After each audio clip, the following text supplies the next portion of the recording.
Hey guys, how are you today? I am testing out a brand new foundation, well, to Australia anyway. I received this package the other day from L'Oreal with the Infallible Pro Glow. And there's a few new primers and it's really exciting. Okay, so the foundation is available in 6 shades from February 2018 in selected supermarkets, pharmacies, and variety stores. $27.95 is the retail price. I have no idea what shade I'm going to be. Either 204 or 207. Maybe I'll have to mix. But anyway, this is what the packaging looks like. I actually have this one from the US, which is shade 203. And I'm pretty sure that they're identical, which is really strange because usually L'Oreal and Maybelline have different formulas in different countries. I think UK and Australia usually have the same formula, but we never usually get the US formula. Now, I bought this in the US like ages ago and I just never got around to trying it because it wasn't in Australia. So it's amazing that it's finally here. Okay, so it's got a little chart on the back that says it has a radiant finish, wear up to 24 hours, coverage medium, and texture air light. Now it does have an SPF of 15 as well. So there's actually 3 primers which are being released, which is amazing. So we have the Infallible Luminizing Primer, the Infallible Mattifying Primer, and the Infallible Anti-Redness Primer. I think I might use like one on each half, but there's 3 of them. I might use the mattifying and then the luminous, just to see the difference between them. They also have a whole bunch of tools. Actually, I might use their little sponge today, and this is their foundation brush. So I might use these and see how they go. If I don't like them, then I can just use my beauty blender or whatever. So this is the sponge. It does have a retail price of $21.95. This is the foundation brush. It does have a retail price of $19.95. Feels really nice, like as you would expect. It's great that these quality kinds of brushes are now available in the drugstore. Well, some of them in Australia, because I feel like you can get so much, but brushes you usually have to get online. So this is the sponge dry. I have just wet the sponge and it is really super dense. It's not airy and fluffy like the beauty blender is, like it's quite dense. Okay, that's the 204. It's not too bad actually. And then that's the 207. The 207 looks lighter. Let me just look at the 208. Oh, the 208 might be better. Let me just see if it oxidizes. That's already going quite dark. You can see the pink undertones in the 207. I think I might go the 204, to be honest. Okay, I'll just wipe that off. This is the Luminizing Primer. I don't know if I meant to shake it. Look at that. I feel like this is an upgrade from the Lumi Magique for sure. Okay, I'll put this on this side. Oh my god, what the hell? This is like a primer and a liquid illuminator mixed in. That is mega glowy. Now going in with the mattifying. That's what the mattifying one looks like. It's a lot more runny. Goes on very clear, obviously, but that feels really nice. It's kind of got the silicone base in it, but not really. I don't know how to describe it. I can already feel like this being so wet. Oh shit. It's very runny. Okay, so I'm going to apply maybe to the mattifying side first. I don't know why I use this flat side, but I did, so see ya.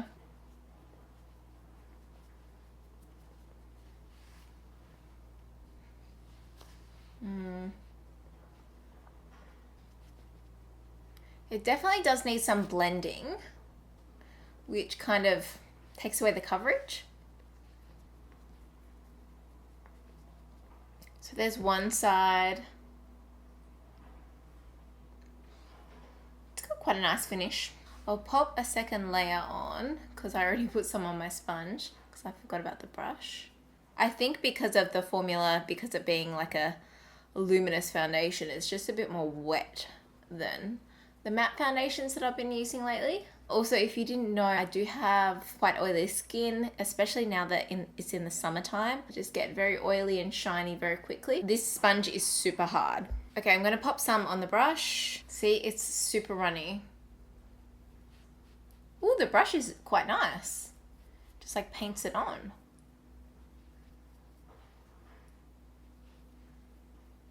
You can see that it has oxidized in the center of my forehead.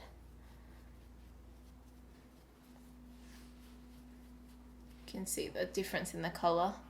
I do quite like the brush, however, I feel like the finish isn't that great because it's not that airbrush finish like you get with a sponge. Maybe if I just stipple it a little. See how it's like, it's quite streaky on the nose? I did like that a lot better though. Just apply a second layer. I've heard mixed reviews about this, that it's good for oily skin, that it's not good. So I'll be interested to see how it works for me. The finish of the brush is just not cutting it.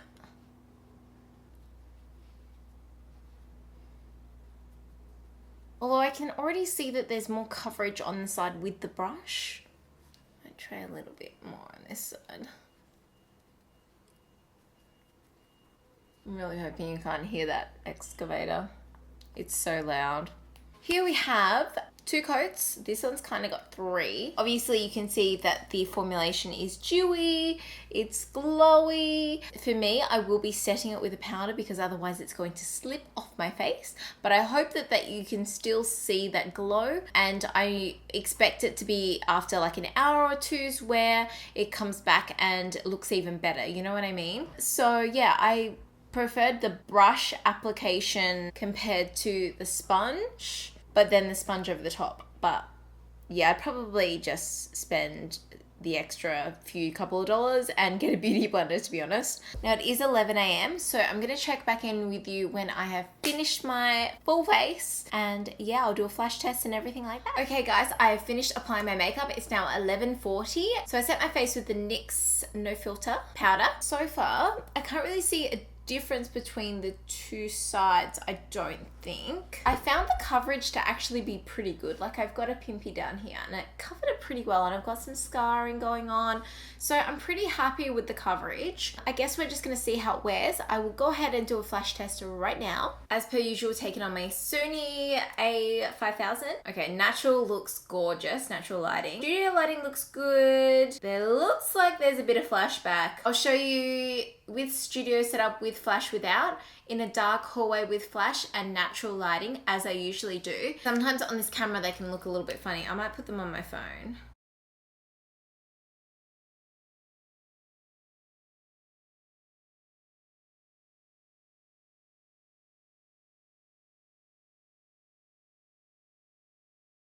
Yeah, I think that there is a tiny little bit of flashback, but it still looks pretty good, to be honest. And it's mainly around the center of the face where I've highlighted, but you can still see it next to like the natural and the studio lighting and whatnot. So you can still see the difference where it is showing a bit of flashback. So it's probably a foundation that I wouldn't recommend for an event, but for daily use, it's really nice.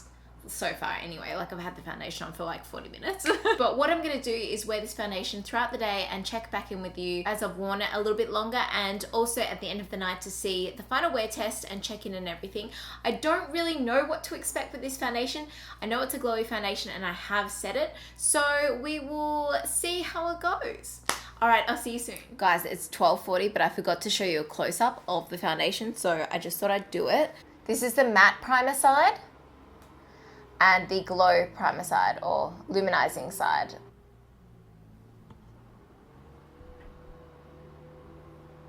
I wanted to note that it doesn't seem like it's settling in too much into my fine lines and pores, so that is a good thing, but I can see that it's gone kind of glowy already. So we'll see. Hey guys, I'm back. It's 4:11 p.m. So I've been wearing the makeup for about 5 hours at this point in time. I just went to the toilet, washed my hands, and I could tell the difference between the primers. I can see that this has started to go very glowy, and this one stayed pretty good, I feel. Like, I mean, you can see a bit of oil around the nose there, but this side I feel like it's showing my pores a lot more, and it just looks a bit more shiny than this side. It's a close-up of the mattifying side and then the luminizing side. I kind of feel upon close inspection that the foundation is sitting on top of my skin, like if I would bump or whatever, like it would transfer I don't know if that's the case. I can't see any transfer. Everything still looks intact. You know what? It's actually holding up pretty well. Not amazing. Yeah, pretty good. Like, I feel like it hasn't really highlighted my lines and pores, as I said before, which is an amazing thing. But yeah, I will check back in with you maybe like 8, 9 p.m.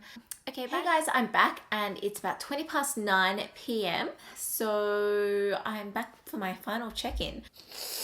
As you can see, it's pretty glowy, but that's okay. It is a Pro Glow foundation. Straight away, I went and looked in the mirror just before, and I can see that the side with the luminizing primer is a lot more oilier than the mattifying primer side. I don't know if you will be able to tell with the lighting that I've got happening right now, but I'll do a close-up. So this is the mattifying side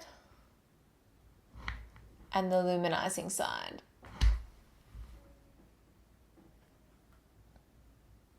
I feel like even though it is quite glowy, it isn't making my pores stand out and enlarging them. It's not settling into my fine lines. The only real problem, apart from the fact that I look very glowy, is the fact that the mascara has like come off and like transferred in places. You know, that kind of worries me. I'm actually going to take a tissue and blot, because I'm fairly certain you can fix this with some blotting. Now this was the mattifying side, so it doesn't have seemed to transfer from my face, and you can see there is a bit of transfer on the tissue, but look at that. I'm just gonna blot this side. I guess at the end of the day, like, you know, it is a glowy foundation. I'm fully aware that I have oily skin trying a glowing foundation. But I think that they've done something really special with making it transfer proof and having that longevity. Like, that's something really special. And also, like, when I applied it, it wasn't too wet. There's other foundations that I've tried that have just been like wet when I apply them, when they're meant to be dewy. And I just end up putting so much powder on them to, you know, make them non-transfer. This one, I just put a regular amount of powder on it. I mean, it's probably not the best for super oily skin. I'd probably give it maybe like an 8. And you know what? The coverage is actually really good. You can still see like a few things popping through, but the coverage is really good. Like, you know, it's a lot.